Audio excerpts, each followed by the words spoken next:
Hello, আসসালামু আলাইকুম। আবারও উপস্থিত হচ্ছি আপনাদের সামনে রিসেন্ট হট টপিকস নিয়ে। আমাদের আজকের টপিকস হচ্ছে বাংলাদেশের টি-20 ক্রিকেট ওয়ার্ল্ড কাপের জন্য যে স্কোয়াড দিয়েছে সেই স্কোয়াড।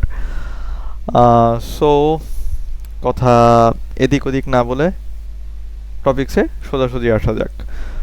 আপনারা দেখতে পাচ্ছেন উপরে, এই যে ঠিক আমার মাথার উপরে, এখানে হচ্ছে বাংলাদেশের যে স্কোয়াডটা দেওয়া হয়েছে। আমি আইসিসির যে অফিসিয়াল পেজ আছে সেখান থেকে আপনাদেরকে দেখাচ্ছি বাংলাদেশের যে স্কোয়াডটা তারা আজকে ঘোষণা করেছে। সেখানে স্কোয়াডে যদি আমরা চোখ রাখি, আসলে আমার নিজস্ব অপিনিয়ন যদি শোনেন স্কোয়াড নিয়ে, প্রথমেই বলে রাখি আমি আসলে পুরোটা খুশি হতে পারিনি স্কোয়াড নিয়ে। এটার কারণ কি? এটার কারণ যদি আপনি জিজ্ঞাসা করেন, তাহলে আমি স্কোরটা বলতে বলতে আপনাদের সাথে শেয়ার করি যে আসলে কোন কোন জায়গায় আমার নিজের অবজেকশন আছে এবং কোন কোন জায়গাটা কুড বি বেটার। সো শুরু করা যাক আমাদের টিম স্কোয়াড, যেটা টিম বলেন স্কোয়াড বলেন যেটাই বলেন। প্রথমেই হচ্ছে ক্যাপ্টেন শান্ত। তাসকিন এখানে উল্লেখ করা নাই, তাসকিন হচ্ছে আমাদের ভাইস ক্যাপ্টেন। লিটন দাস সবচেয়ে বড় কোশ্চেন মার্ক, যে একটা ক্রিকেটার কিংবা ব্যাটসম্যান কিংবা কিপার যেটাই বলে না কেন, সে যখন অফ ফর্মে থাকে টিমের জন্য সে কখনোই স্বস্তির বিষয় হতে পারে না। এবং লাস্ট সিরিজটা যদি আমি কিংবা আপনারা চোখ বুলান তাহলে দেখবেন যে তার প্রত্যেকটা আউটের ধরন আসলেই খুব দৃষ্টিকটু। সে আসলে কি করতে চাচ্ছে, তার মাথায় কি চলতেছে, এটা আসলে সেই জানে।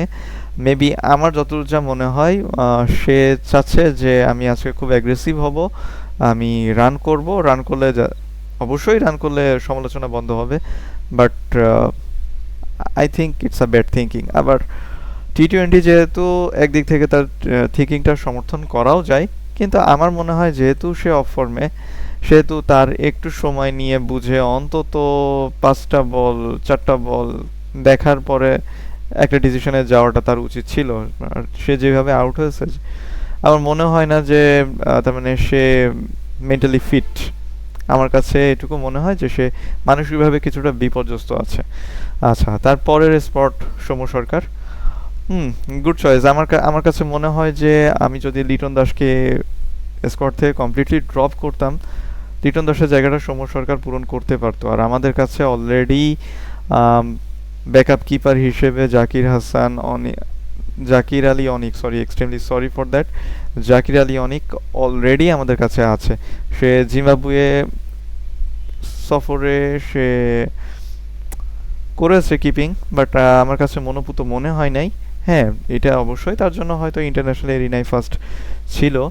সো যতদূর এখনও যা সময় আছে, ভুলগুলো শুধরানো সম্ভব। প্র্যাকটিস ম্যাচও আছে সামনে, ইউএসের সাথে সিরিজ আছে। সো ভুলগুলো শুধরায় নিজের থেকে সামনে নিজেকে আর সুন্দর করে প্রেজেন্ট করার সুযোগ তার সামনে ছিল। সো লিটন দাসকে তার মানে কিপিং, ওপেনিং ব্যাটসম্যান এইসব দেখায় টিমে রাখাটা আসলে যুক্তিসঙ্গত আমার কাছে মনে হয় নাই। তারপর হচ্ছে তানজিদ হাসান তামিম। নামটা ছোট, তামিম সেও ছোট তামিম হিসেবে পরিচিত। তো ছোট তামিম নিয়ে আমি যেটা বলবো যে সে যদি জিম্বাবুয়ে সিরিজে সে যে ভুলগুলো করেছে, অনেক লাইফ পেয়েছে, রান করেছে ওকে ঠিক আছে, বাট লাইফ পেয়ে রান করেছে, লাইফ পাওয়ার পরেও ইনিংসটা বড় হয় নাই। আমার যদি আমি মনে করেন যে বর্তমান ইন্টারন্যাশনাল এরিয়ায় যেসব ব্যাটসম্যানগুলা ব্যাটিং করে, তাদের ব্যাটিং যদি খেয়াল করা হয়, একটা স্পেশালি ওপেনিং ব্যাটসম্যান যারা থাকে, একটা লাইফ পাওয়া মানে অপোনেন্টের বলারদের জাস্ট এক কথায় ওইভাবে বলতে গেলে যে খবর আছে, এরকম একটা ভাব চলে আসে। তো আমি তামিমের কাছ থেকে, ছোট তামিমের কাছ থেকে এই জিনিসটা এখনো পাইনি। আমার কাছে তার অ্যাবিলিটি নিয়ে কোনো কোশ্চেন নাই। আমি কোয়াইট শিওর তার ভিতরে যথেষ্ট ট্যালেন্ট আছে এবং অ্যাবিলিটি আছে। সে তার মানে একটা ভালো সুযোগ যদি পায় অবশ্যই সেটা কাজে লাগাবে, এটা নিয়েও কোনো ডাউট নাই। কিন্তু সমস্যা একটাই, যে সে ভুলগুলো যেন নিজে থেকে শুধরে নেয়। শুধরে যদি সে বড় মঞ্চে না যেতে পারে তাহলে সে ডেফিনেটলি ফ্লপ করবে। ওকে, নেক্সট যে নামটা আছে সেটা হচ্ছে সাকিব আল হাসান। এইটা নিয়ে আমার মনে হয় না যে কোনো ডিসকাশনের আদৌ কোনো দরকার আছে। এরপরে আছে তাওহিদ হৃদয়। ডেফিনেটলি বর্তমানে আমাদের টিমে যদি কেউ টি-20 ব্র্যান্ড ক্রিকেটের টি-20 খেলে থাকে তাহলে সেটা হচ্ছে তাওহিদ হৃদয়। তার পরবর্তীতে আছে মাহমুদুল্লাহ রিয়াদ। এটা খুব মজার একটা জায়গা। এই জায়গা যদি বলতে হয় যে মাহমুদুল্লাহ রিয়াদ একটা সময় এরকম ছিল যে তাকে টি-20-র জন্য বিবেচনাই করা হবে না, এবং ওয়ানডে টিমেও অনেকটা অবহেলার ভিতরেই ছিল, বাট সে তাকে নিয়ে ভাবতে বাধ্য করেছে। So welcome back to the team, my favourite. Welcome back to the team Riyad ভাই, welcome back to the team. আসলে অনেক অনেক দোয়া থাকবে আমার কাছ থেকে যেন আপনি আপনি ওয়ার্ল্ড কাপে অনেক অনেক রান করেন, দলকে যেরকম সুন্দরভাবে একটা ফিনিশিং দেন, কিংবা যখন টিম স্ট্রাগল করে টিমের হাল ধরেন। সো এই জিনিসগুলো যেন আপনি আরও বেশি করতে পারেন ওয়ার্ল্ড কাপে, এইগুলো নিয়ে অনেক অনেক অনেক দোয়া থাকবে আমার তরফ থেকে। আপনি আমার ফেভারিট। আচ্ছা, এরপরে আছে জাকির আলী অনিক। এই প্লেয়ারটা ডে বাই ডে আসলে এখানটাই জায়গা করে নিচ্ছে, ঠিক আছে, এখানটাই জায়গা করে নিচ্ছে।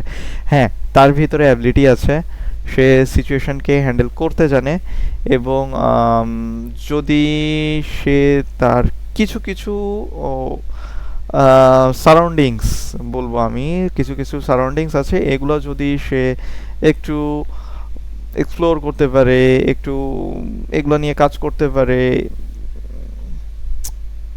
সে আরও বেটার করতে পারে। আই থিঙ্ক ফিউচার মাহমুদুল্লাহ হওয়ার অনেক গুণাবলী তার ভিতরে সুন্দরভাবে মজুদ আছে, এবং সে আশা করি পারবে যদি আমাদের কোচিং স্টাফ তাকে সুন্দরভাবে গ্রুমিং করে। তো তারপরে আছে শেখ মেহেদী হাসান। লাস্ট জিম্বাবুয়ে সিরিজে যেটা দেখলাম যে সামহাও তার মাইন্ডসেট নিয়ে প্রবলেম বলতে যেটা, যে আমি তাকে যতটা গোছানো দেখেছি ঠিক এর আগের সিরিজগুলোতে, স্পেশালি পাওয়ার প্লেতে, ঠিক ততটাই আমার কাছে অগোছালো মনে হয়েছে জিম্বাবুয়ের এগেনস্টে। বাট আমি জানি না, মেবি সে এটা চিন্তা করেছে যে জিম্বাবুয়ে ছোট টিম, কি বোলিং করব, আম, এইটা এইটাতেই হয়ে যাবে, এই টাইপের কিছু একটা তার মাথার ভিতরে চলতেছিল মেবি, এবং এটা ব্যাকফায়ার করছে, যার কারণে তার performance up to the mark, যে আসলে যেরকম পারফরমেন্স তার কাছ থেকে নর্মালি আশা করা যায় সেটা তার কাছ থেকে মিসিং ছিল। But all the best for the World Cup. Power প্লেতে আমাদের অন্যতম, বলতে গেলে যে অন্যতম বেস্ট একটা weapon for power play. Rishad হোসেনের কাছ থেকেও যে এক্সপেকটেশন ছিল, এক্সপেকটেশনটা আসলে জিম্বাবুয়ে সিরিজে আমি পুরোপুরি পাইনি। এর কারণ অনেকটা হচ্ছে তার ব্যাটিং দিক থেকে। আমি যে স্পার্কটা সে শ্রীলঙ্কা সিরিজে দিয়েছিল, সেই স্পার্কটা আমি জিম্বাবুয়ে সিরিজে খুব খুব খুব করে মিস করেছি, স্পেশালি যখন পিচটা আসলে ব্যাটিং পিচ ছিল। চট্টগ্রামে খেলা হয়েছে, চট্টগ্রামের পিচ অলওয়েজ ব্যাটিং পিচ থাকে, এটা আমরা সবাই জানি।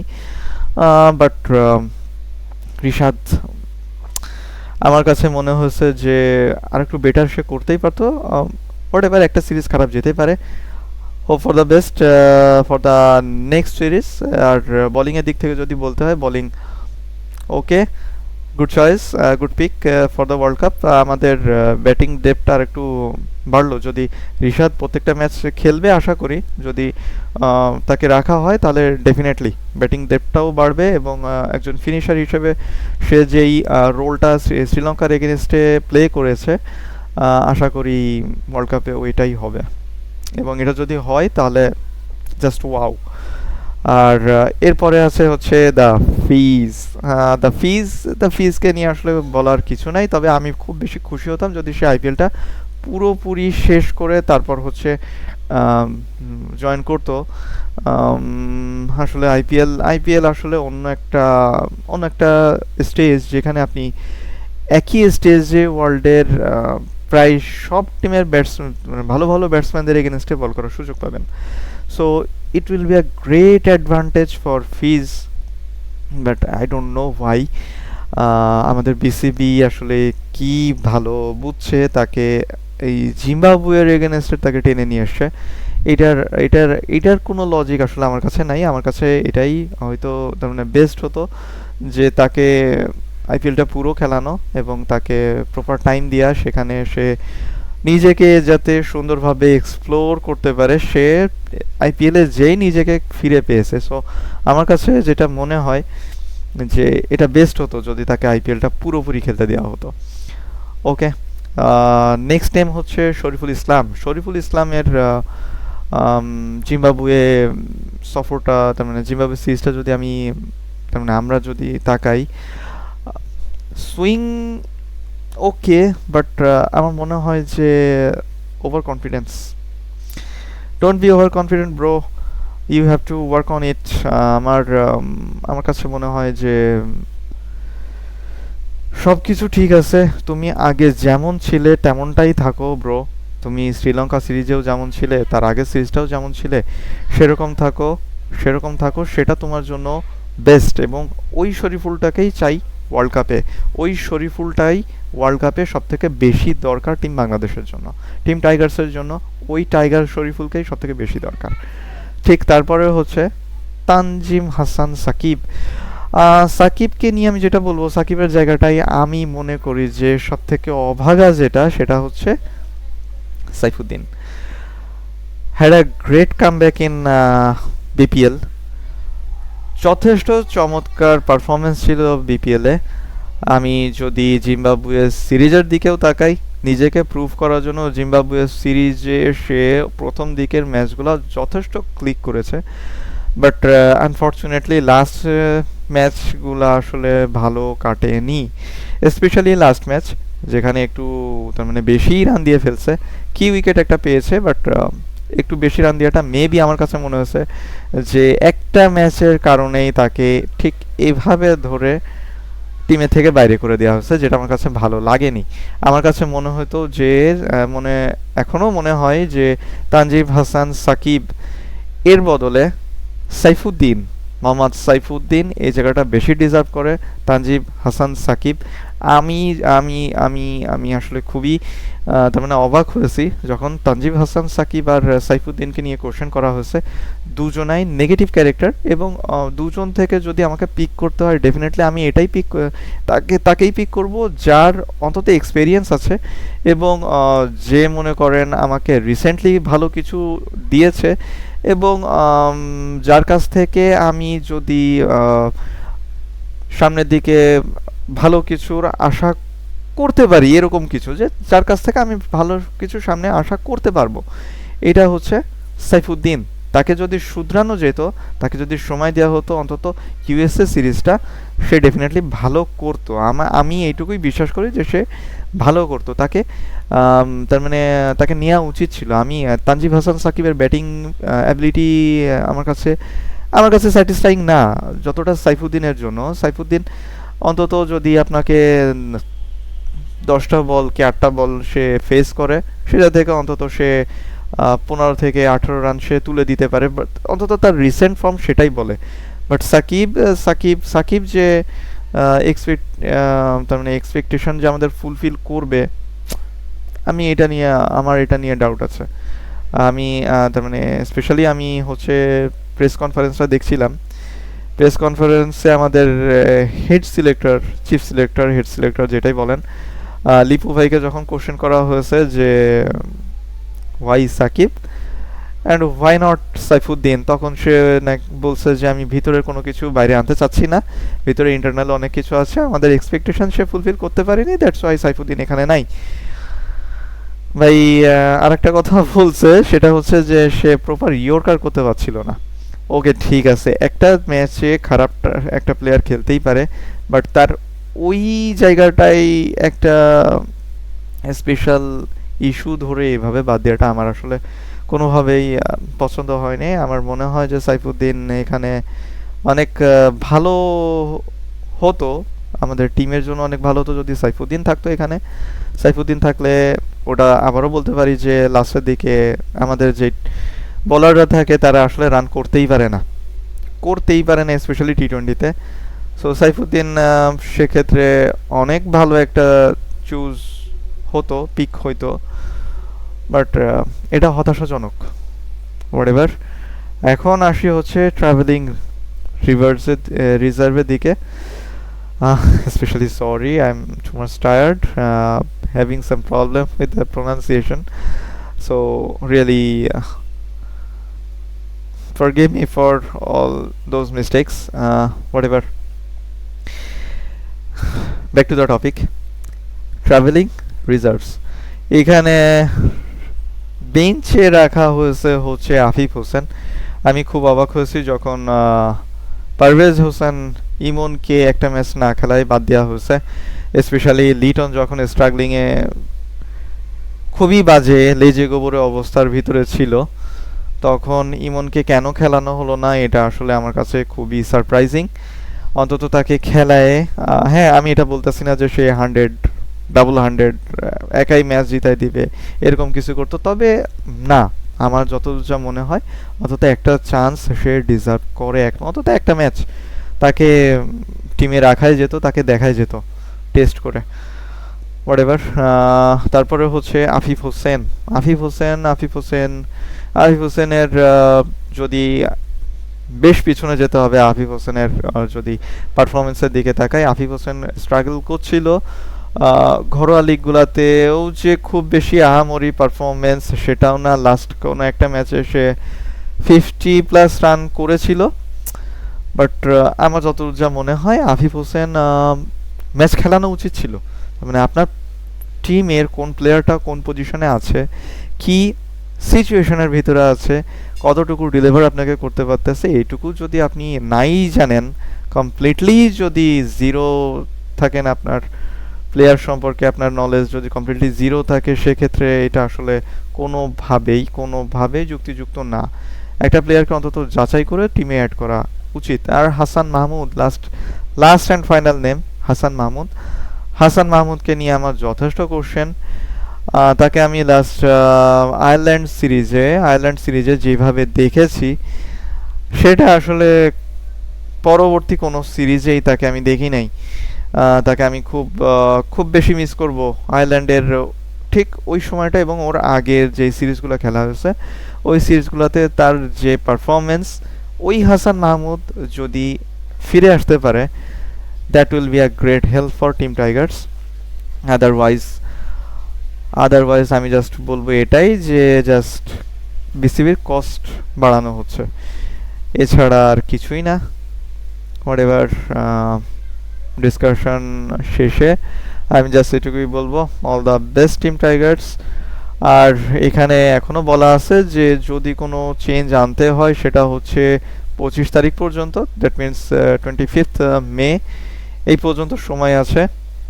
আপনারা উপরে খেয়াল করলে দেখতে পাবেন যে আইসিসির তরফ থেকেই হচ্ছে এটা বলে দেওয়া আছে।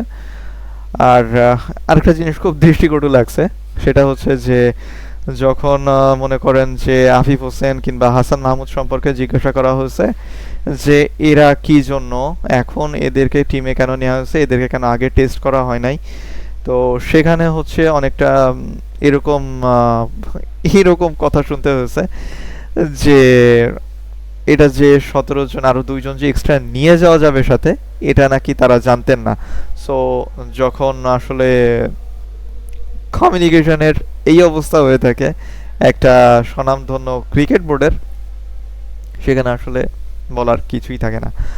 So all the best team Tigers for the World Cup. Hopefully আশা খুব বেশি করব না এই টিম নিয়ে, জাস্ট আশা করব যে অন্তত গ্রুপ পর্যায়ের সবগুলো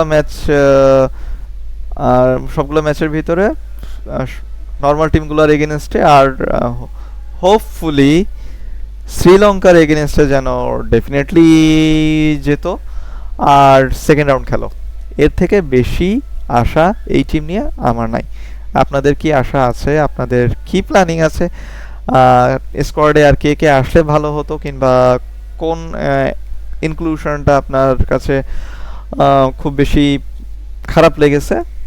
কমেন্ট বক্সে ডেফিনেটলি শেয়ার করবেন। আমি আছি আপনাদের কমেন্টের পড়ার জন্য, অধীর আগ্রহে বসে থাকবো। অবশ্যই আবারও ব্যাক করব নতুন কোনো রিসেন্ট টপিকস নিয়ে। আল্লাহ হাফেজ।